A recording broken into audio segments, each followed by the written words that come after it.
Projet de règlement 1340. Ce projet de règlement approuve de modifier le règlement de zonage de la pour objet, premièrement, de créer à même une partie de la zone d'habitation H4997 une nouvelle zone d'habitation, soit la zone H4969, dans laquelle les usages industriels suivants seront autorisés, en plus des usages déjà autorisés à l'intérieur de la zone H4997.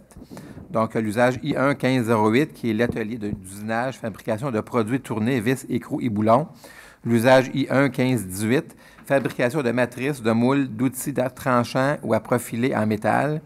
Et l'usage I1 1601, fabrication de machinerie pour le commerce ou les industries.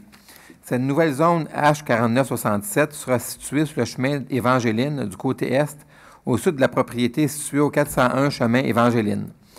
Deuxièmement, d'agrandir la zone d'habitation H5590 à même une partie de la zone d'habitation H5562. Troisièmement, de ne plus permettre les maisons mobiles à l'intérieur de la zone H5590 et d'y autoriser les habitations bifamiliales et trifamiliales. La zone H5590 est située sur le chemin des Patriotes Est, du côté ouest, à proximité de la rue Mario. Les dispositions de ce projet de règlement peuvent être soumises à l'approbation des personnes habiles à voter. Toute demande d'approbation référendaire doit être signée par des personnes intéressées des zones H4997, H5590 ou H5562, selon l'objet de la demande ou de toute zone contiguë à celle-ci. Pour être valide, une telle demande doit indiquer la disposition qui en fait l'objet et la zone d'où elle provient, être signée dans le cas où il y a plus de 21 personnes intéressées de la zone d'où elle provient par au moins 12 d'entre elles ou dans le cas contraire par au moins la majorité d'entre elles, être déposée dans les 8 jours suivant la publication d'un avis public à cet effet. Est-ce qu'il y a des questions dans la salle?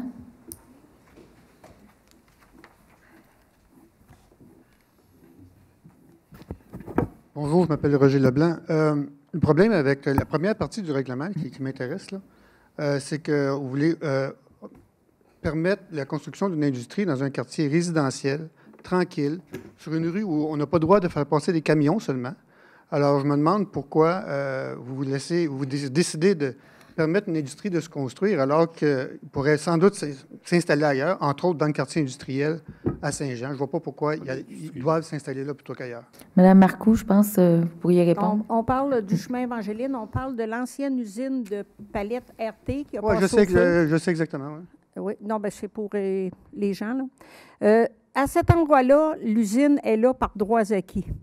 On a eu une demande d'un citoyen de l'Acadie qui veut l'acheter pour faire de l'usinage et qui veut se construire une résidence juste à côté de l'autre résidence.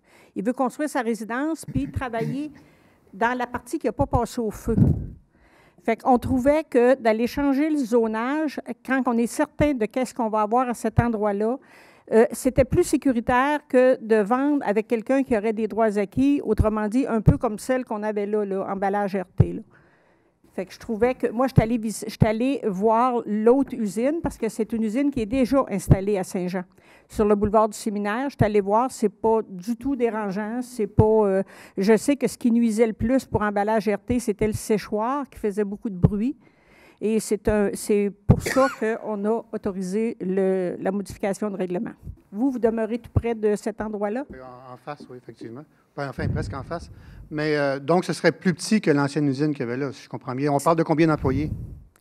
Oh, ça, le nombre d'employés, tu peux peut-être bien répondre pour moi. On n'a pas encore ces informations-là. Par contre, ce qui est intéressant dans la nouvelle version par rapport à l'ancienne, c'est que l'entreposage extérieur ne sera plus autorisé. Ça, c'est peut-être un élément irritant de moins. Il reste quand même le problème des camions, le va-et-vient des camions.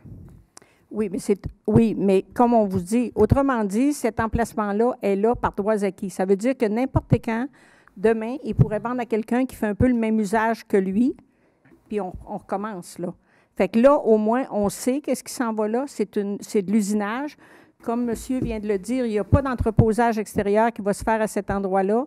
Puis le citoyen veut se construire à côté là, de la résidence qu'il y a déjà là. Bonjour, mon nom est Mireille Brien. C'est ça, je voulais vérifier la définition de c'était quoi habitation H. Il y avait la partie mixte qui est autorisée, donc une maison unifamiliale et une industrie. C'est ça. Mais l'industrie qui est déjà là, ouais. Nous, ce qu'on nous a dit à l'urbanisme, c'est que le monsieur voulait travailler dans la partie qui n'a pas brûlé. Autrement dit, il ne veut pas reconstruire là où c'est brûlé. OK. Il veut travailler. Il y a comme une partie qui n'a pas passé au feu, là, qui est Ouais. abîmée un peu, mais qui n'a pas passé au feu. Puis il veut travailler dans cette partie-là pour faire sa shop d'usinage. OK. Puis il va se bâtir une maison privée, habitée. Oui, il veut sur s'en les aller lieux. demeurer là. Le monsieur demeure dans l'Acadie. OK. Puis moi, j'ai toujours parlé seulement qu'à 2 personnes, là, le père et le fils. OK, merci.